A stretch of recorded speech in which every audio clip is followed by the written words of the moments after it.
Il mostro in questo film non odia il suo nemico, bensì se stesso. E quando qualcuno comincia a schifare il proprio sangue, non cerca più la distruzione, diviene egli stesso un distruttore.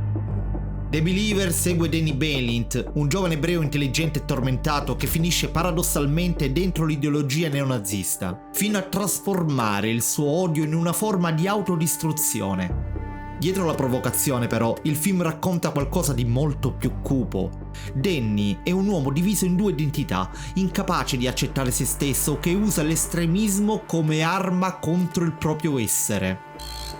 I temi centrali di questo film sono l'odio verso se stessi, il fanatismo, l'antisemitismo e il bisogno disperato di appartenere a qualcosa, sentirsi parte di un gruppo anche se quel gruppo stesso è tossico. In questo capolavoro cinematografico, col suo tragico finale, non c'è una vera e propria liberazione, nessun lieto fine, nessuna redenzione. Solo il mero fallimento di chi, provando a cancellarsi, è finito per restare intrappolato nel proprio nulla senza fine. Ripeti a qualcuno che è brutto abbastanza a lungo, soprattutto in momenti di fragilità, e una parte del suo cervello, di quel qualcuno, primata per dare ascolto al resto del branco, potrebbe crederci. Ripeti abbastanza a lungo una bugia e questa verrà considerata una verità. Il fatto di dirla con confidenza, il fatto di saper usare l'oratoria, il fatto che in tanti la credano vera, forma una pressione sociologica fortissima sull'individuo che può spingerlo a fare cose incredibili.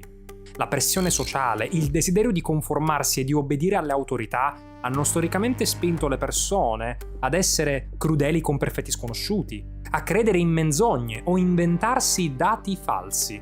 L'assurdo diventa controverso, il controverso diventa opinabile, l'opinabile diventa ovvio, l'ovvio diventa dovere, e dunque anche l'assurdo più grande diventa reale in sociologia, ovvero sia che la propaganda contro individui di un gruppo possa finire per causare odio verso quel gruppo anche all'interno dello stesso gruppo. Questo si chiama razzismo interiorizzato ed è quello che osserviamo in The Believer, un ebreo che odia visceralmente gli ebrei.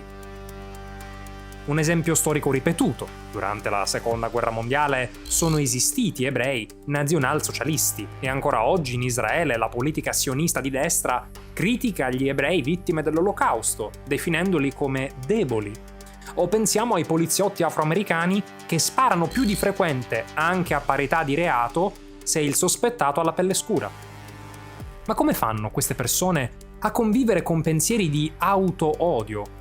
Come riescono a vivere la contraddizione ovvia del bipensiero?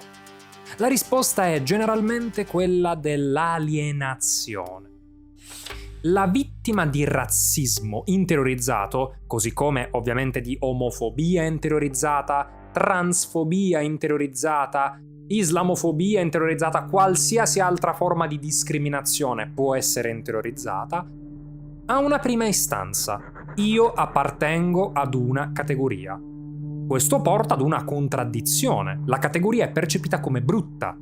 La contraddizione si risolve gettando fuori la parte brutta di sé, alienandola fuori di sé. Ed è così che l'elemento della minoranza riesce a convivere con se stesso. La vittima si illude di poter sfuggire al proprio statuto di inferiorità se e solo se distrugge la parte inferiore dentro di sé che ora si trova fuori, si trova negli altri. Dunque l'ebreo antisemita si comporta nel modo meno ebreo possibile. Attua stereotipi e comportamenti non solo assimilatori verso la maggioranza non ebraica del paese che li accoglie, ma addirittura comportamenti antisemiti e odia tutti gli altri ebrei, soprattutto quando si comportano in maniera stereotipicamente percepita da ebrei. Perché egli, combattendo l'ebraicità fuori di sé, subconsciamente cerca di reprimere quella dentro di sé. È un meccanismo quasi di difesa, di mimetizzazione in mezzo ai predatori. Ovviamente la mimetizzazione non è sempre possibile. Pensiamo a quegli schiavi che difendevano i loro padroni nel profondo sud degli Stati Uniti, i cosiddetti zio Tom. che è ironico perché Tom non era affatto così sottomesso come da meme, come da tradizione. In questi casi l'alienazione avviene per opportunismo. Lo Steven della situazione sa benissimo di non potersi mimetizzare come bianco, sa benissimo di non poter sfuggire alla sua natura di minoranza, ma non intende minimamente combattere il sistema che lo opprime. Egli ritiene combatterlo qualcosa di futile, bensì ritiene di doverci convivere e trarne più profitto, egoisticamente parlando, possibile. Trattare, in parole povere, gli altri schiavi malissimo, trattarli peggio dei suoi stessi padroni. Tutto questo a cosa conduce?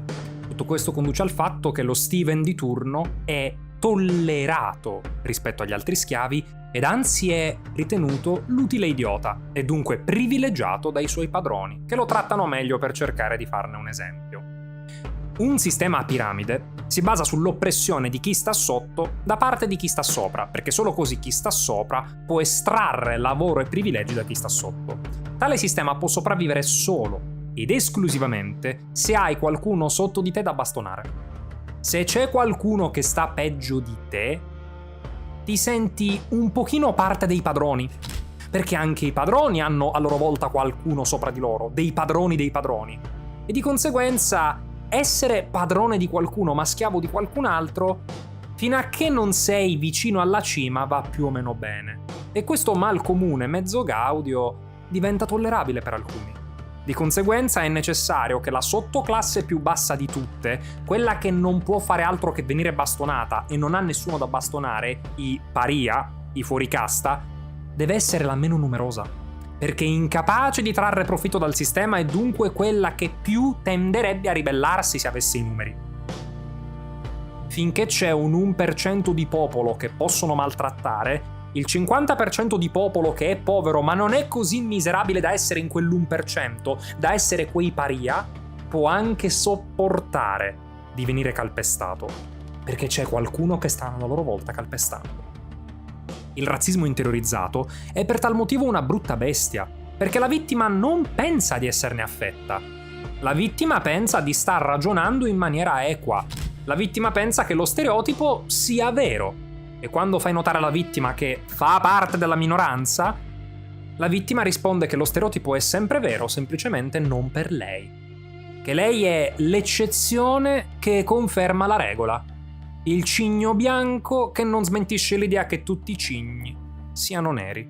È lo stesso identico meccanismo del "ho tanti amici", detto dalla persona più anti del mondo. È lo stesso meccanismo per cui il razzista più razzista del mondo non gli devi chiedere mai l'etnia di sua moglie.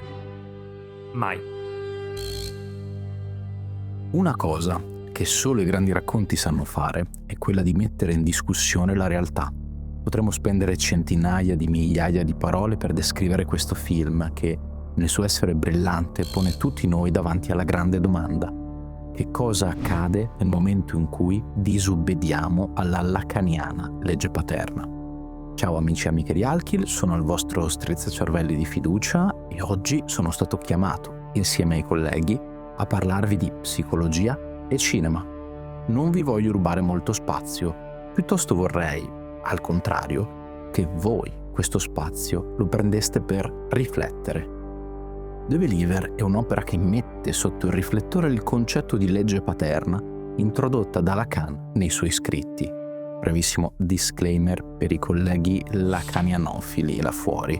Take it easy, ok? Sappiamo quanto il dottor Jacques sia tosto, prendete tutto con un pizzico di sale. Grazie, nell'eventualità ne discutiamo nei commenti. Dicevamo, per tutta la durata della pellicola noi troviamo un protagonista quasi del tutto ossimorico. Un ebreo con tanto di bar mitzvah che odia il suo stesso ambiente di provenienza. Questo odio primordiale mi ha fatto venire in mente ciò che disse un mio professore a scuola in merito al perché i giovani si affidino ai gruppi neonazi. La mancanza di una guida paterna capace di donar loro la funzione simbolica, nonché la capacità di interiorizzare le leggi.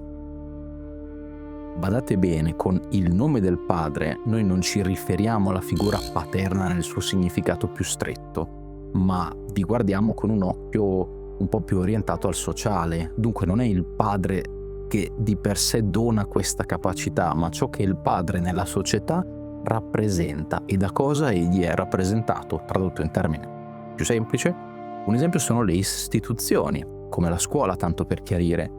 Tenete a mente che il nome del padre qui è ben incarnato dalla religione ebraica a cui Daniel, che è un ebreo, si oppone. Ovviamente questo concetto nasce dall'idea freudiana del cosiddetto padre dell'orda, che Freud identifica nel suo scritto Totem e Tabù. Letturina frizzante, ve la consiglio. Ritenuto la massima autorità a questo padre al quale i figli devono saper sottostare. La pena può essere la morte o l'esclusione dal gruppo di appartenenza. Con licenza poetica aggiungo un parallelismo. Danny, il protagonista del film, è letteralmente uno dei figli dell'orda che decide di mettere in discussione questa legge portando distruzione e scempio al padre crudele. Unirsi ai gruppi neonazisti è l'equivalente di radunare una folla di figli riottosi per creare un esercito capace di distruggere il tiranno che, simbolicamente, anche se per Freud non tanto, raduna a sé donne e ricchezze. I figli allora passano all'atto, al parricidio, che nel film suona sempre come un agito, dunque quel buttare fuori che, guarda caso, fallisce più volte, diventando un atto mancato più che altro. Come abbiamo visto, gli atti mancati dicono qualcosa di noi, del nostro inconscio e del nostro desiderio, che forse in questo caso non è neanche allineato veramente verso la distruzione. Sappiamo benissimo cosa accade ai figli che uccidono il padre, ce lo insegna Edipo, che riprende tutte le sue ricchezze, le terre, il godimento materno illimitato, salvo poi fare una fine tragica. Il figlio di Abramo, che ha fede nella legge paterna, viene a tutti gli effetti risparmiato da Dio, come a voler simboleggiare che quelle leggi, per quanto strazianti, sono anche l'unica cura per una società capace di reggere e resistere. Non perfetta, badate bene, ma così messa anche in grado di evolvere con tutto ciò che ne comporta. Arriva il finale, Danny è preso dai rimorsi di coscienza, ha compreso che il godimento che potrà trarre da questo atto sacrilego è destinato a decadere nel nulla.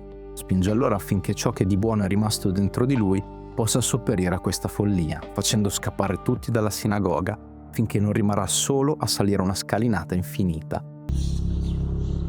The Believer non è solo la storia di un uomo che si schiera dalla parte sbagliata, è la storia di un uomo che non riesce a sopportare il vuoto dentro cui vive.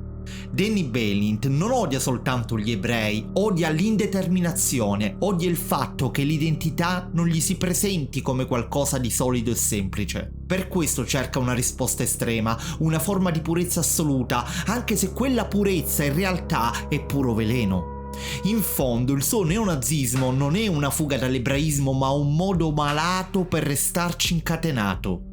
Il punto più profondo del film è proprio il rapporto con Dio. Danny vive il silenzio divino non come un mistero ma come un abbandono. Laddove la mistica ebraica vede nel buio un infinito troppo grande per essere afferrato, lui vede solo un nulla che inghiotte tutto. Il vuoto per lui non è la soglia da attraversare, bensì la stessa condanna. E allora prova a riempirlo con la violenza, con la provocazione, con la distruzione, come se l'odio potesse strappare una risposta al cielo. Ma il film dice il contrario: più Danny urla contro quel silenzio, più ci sprofonda dentro. Per questo il film è anche una riflessione filosofica sull'identità. Danny vuole un'assenza, qualcosa che dica una volta per tutte chi è. Ma ciò che poi scopre è una verità insopportabile per lui. L'identità è un processo di accrescimento che evolve nel tempo. Da qui poi nasce il suo nichilismo. Se tutto è interpretazione, allora per lui tutto rischia di diventare nulla. Il neonazismo gli appare come una scorciatoia verso un senso definito, ma è una menzogna che si regge sulla distruzione di ciò che non riesce a tollerare. Anche la scena dell'Akeda, la legatura di sacco, va letta così. Danny non vede in Abramo il padre della fede, ma il simbolo di un'obbedienza cieca e umiliante.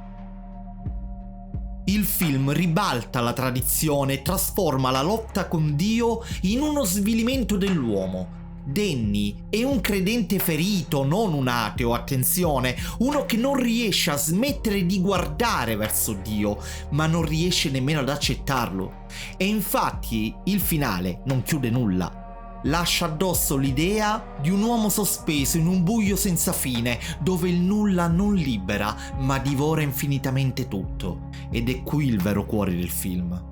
Il vero inferno non è l'odio, ma il fatto che Danny non sa più se il silenzio di Dio sia assenza totale o una risposta concreta che non riesce a riconoscere.